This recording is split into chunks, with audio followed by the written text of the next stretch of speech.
Hi, it's Maria, and this is my channel, Tea Books Magic, and today I am doing the Unpopular Opinions Book Tag. I saw this recently on Rose's channel, Wandering Through Worlds, I'll link her down below, as well as the original creator of this tag, and I just thought it seemed like a lot of fun and a good opportunity to talk about some of my unpopular opinions and get some ranting out of my system. So starting with question 1, a popular book or series that you didn't like. I guess we're gonna kind of dive right into the deep end here, and I'm gonna go straight forward and just say that I absolutely loathe the His Dark Materials trilogy by Philip Pullman. I am usually pretty fair-minded. If I didn't like a book, it's just because it wasn't for me, and I kind of can see what other people might like about it, or I just acknowledge that it just didn't work for me, but probably there are people that out there like it. I don't get it with this series, okay, I liked the first book and I think it's a good book. I don't see how it's a children's series because even the first book to me, I feel like it has themes and plot events and things that happen that are not for children. That's going off point. Anyway, the first book I thought was good. It even brought out some emotions in me. I really liked it. Really excited to go into the second book. Like I said, I hate the second book with a passion. I don't think I've ever been as angry at a book before, just because it's not that it wasn't for me, it felt like a badly written book. And I should say, I'm sorry if you like this book, nothing against you, it's more just I don't understand. I feel like I read a different book than everyone else. I'm not, saying that you're a bad person for liking it. I'm just genuinely like, explain it to me. My brain can't comprehend how anyone could like it. Primarily because in the second book, the direction that the plot takes, I feel like it does a 180 completely on what the first book did. We end the first book knowing kind of who our main antagonist is, and in the second book it kind of felt like everyone backtracked from that and was like, but they're hot, so really are they that bad? It's almost like the characters in the second book don't remember the events of the first book happening. Whereas I, having just read the first book and going into the second book, I'm like, what are you doing? I don't understand. Why are you saying these things? Why are you acting this way? I don't get it. And the way the second book ended, I hate Reddit, I'll be honest. I don't read books in general, but this was one that my family and I were all reading together, and my sister had made it all the way through. She didn't like it either and was just pretty much just like gleefully making me force my way through it. So I did have to finish it because of that, but I just read the entire thing, and I think that's why I hate it with such a passion. I think if I just DNF'd at the point that it annoyed me, I would just been like, that was a book I didn't like, I put it down. But because I forced my way through it, it sits in like this rage pit of my heart, and I don't get it. I don't understand how people can excuse the relationship toward the antagonist in the second book, how the main character reacts. You would think that she would react differently. It kind of reminds me of if like Harry Potter all of a sudden was like, yeah, Voldemort's not that bad of a guy, is he? Yeah, anyway, rant over. I guess if you do like this book and this series, we can still be friends. I do respect your opinions, but also did we read different books? Maybe my copy was different. I don't understand that book, and I never. And I did not finish the third book or even go on to it because I cannot.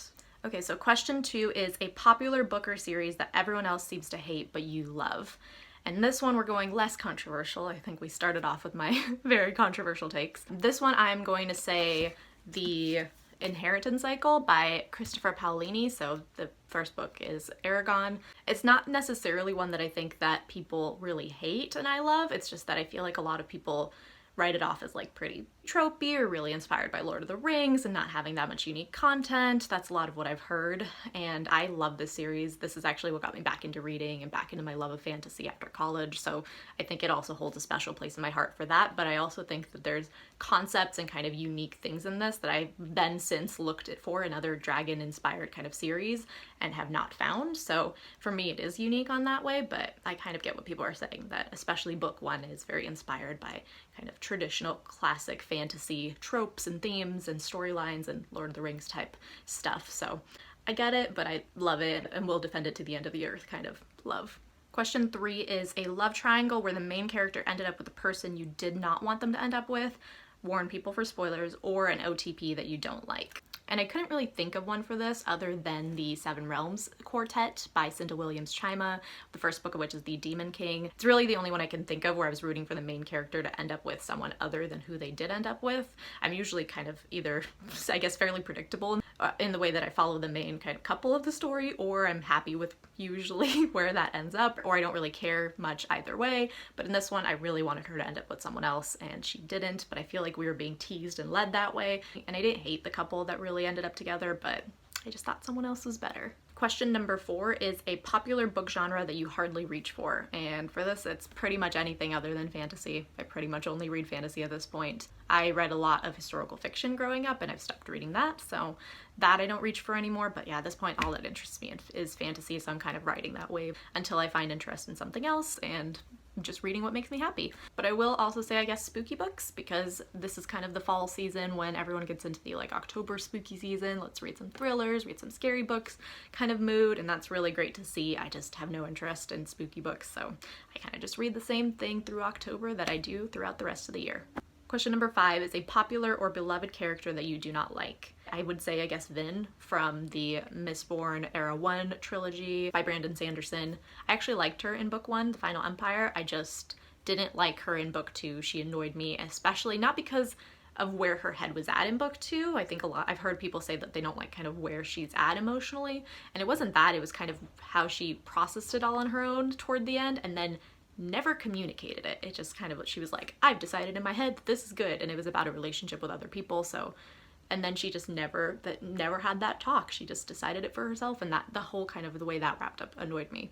So I didn't like her in book 2, and then going into book 3, she annoyed me enough that it ruined my enjoyment of the trilogy overall. I still love that first book, but the trilogy was a bit of a flop for me. I'm also currently finishing up the last book in the Imperium trilogy, the first book of which is Furyborn by Claire Legrand, and I am now at the point with book 3 where I hate Riel. So I guess she actually would have been a better answer for this question than Vin, because Vin just annoyed me. Riel I do not like strongly.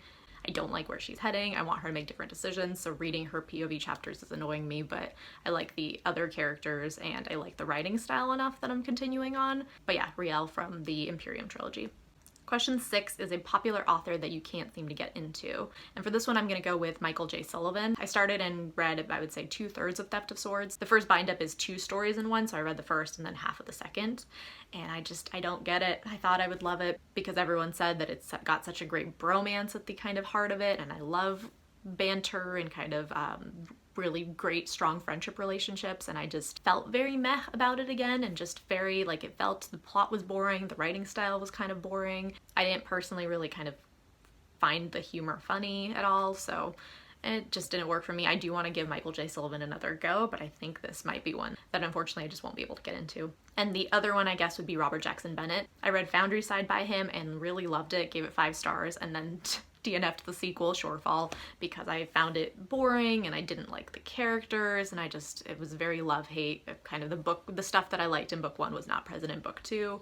And then I tried his other trilogy, something about, I think the first book is City of Stairs, and couldn't get into it either and DNF'd that, so I'm just not having great luck with Robert Jackson Bennett. I think he's got cool world building and concepts, but I'm not clicking with his characters or his writing style very much, so it's probably one that I will be passing on in future. Question 7 is a popular book trope that you're tired of seeing. I don't really hate any book tropes. I feel like they can all be done well or poorly depending on how you do them, but there are ones that kind of intrigue me more and that are buzzwords for me, and then there's ones that I just kind of lose interest in a book when I see them and have to have other reasons to pick that series or book up. Some of the ones that kind of lose my interest are enemies to lovers. I'm a big fan of friends to lovers, specifically childhood friends to lovers. That's my favorite romance trope of all time, but enemies to lovers just doesn't intrigue me in any way. Bone, kind of death, resurrection, magic, not an aesthetic or kind of something I'm really interested in. Again, I can like a series regardless of that, but not something that piques my interest. And something that I've been seeing pop up a lot more often and that I just, again, am not really interested in is corruption arcs, or kind of are they destined to be the villain or the hero? Are they going to save the world or destroy the world kind of dynamic? Like Masters of Sorrows, for example, I know has that set up, and I've heard so many good things about that book, but that's kind of the main thing that has me not interested in picking it up, just because I'm like, I don't really want to go on that journey with that character. So, question 8 is a popular series that you have no interest in reading. And I would have originally said The Poppy War by R.F. Kuang for this, but Cassidy from Covers with Cassidy has actually convinced me to give it a go. We have a lot of favorite series in common, and so I'm curious to see if maybe that's one that I actually love despite kind of my expectations going into it. So not that one anymore, but I guess to kind of get controversial again, please don't come at me. The Lord of the Rings, I just have no interest in reading it, to be honest. I'm not a big fan of classic fantasy in book format, so I know it's long and it's a bit of a description heavy read. I'm glad it exists, but I just don't really want to pick it up. Gideon the Ninth, I'm probably not gonna end up picking up. It just doesn't really intrigue me, but that could change. Game of Thrones, I also just am not that interested in at the moment, although I do love political fantasy, so that's one that I could see my opinion changing on in future. And I guess Ninth House by Leigh Bardugo. I just don't really like, again, dark, spooky kind of fantasy books, so that one hasn't really intrigued me at all. And then the last question, question 9, is the saying goes the book is always better than the movie, but what movie or TV show adaptation do you prefer more than the book? And I have the perfect answer for this. My favorite TV show of all time is The Musketeers by BBC. It's available on Hulu. I highly, highly recommend it. I think it's incredible. It's 3 seasons. So good. Such amazing character writing and just action scenes, and the costume design is beautiful. It's the best show. It's the best. If you like deep friendship, banter, comedy, bromance, this is the show. It's so good. But pretty much any Three Musketeers adaptation. I grew up watching the Russian musical film of it. I've seen other adaptations, and I've always loved the adaptations. And I did try and read the book itself, The Three Musketeers by Alexander Dumas, and I could have made my way through it. It was fine, but it didn't have the elements of things that I love that the adaptations do, which is interesting because it's obviously what inspired everything that came after it. But I felt like it was more kind of satirical and poking fun at society rather than heartfelt, and I feel like a lot of adaptations are more heartfelt, which is kind of what I love about like my favorite versions of the adaptations. And it also felt like the Musketeers weren't actually as close friends as they are in the adaptations. In the book they were kind of more friends by circumstance and just because of proximity. Again, I did DNF it, so I can't really speak to that as much. I just know that my personal opinion is I've enjoyed the adaptations more, but I'm super thrilled that the classic exists and inspired all of those movies and TV shows. Otherwise I wouldn't have them. So regardless though of my opinion on that, I do think The Musketeers by BBC is an incredible show. I highly recommend it. It's so good, and my favorite TV show of all time. So that wraps up the Unpopular Opinions book tag. I had some controversial ones, I feel like, and some medium, less controversial ones, so hopefully I didn't offend too many people. May have offended some people with that His Dark Materials rant, but I can't lie. That's how I feel about that series. Let me know what some of your unpopular opinions are, or if you agree or disagree with any of mine. Let's keep it cordial, but let's have some discussions. I'd love to hear from you down below. Thank you so much for watching, and I hope you have a lovely day.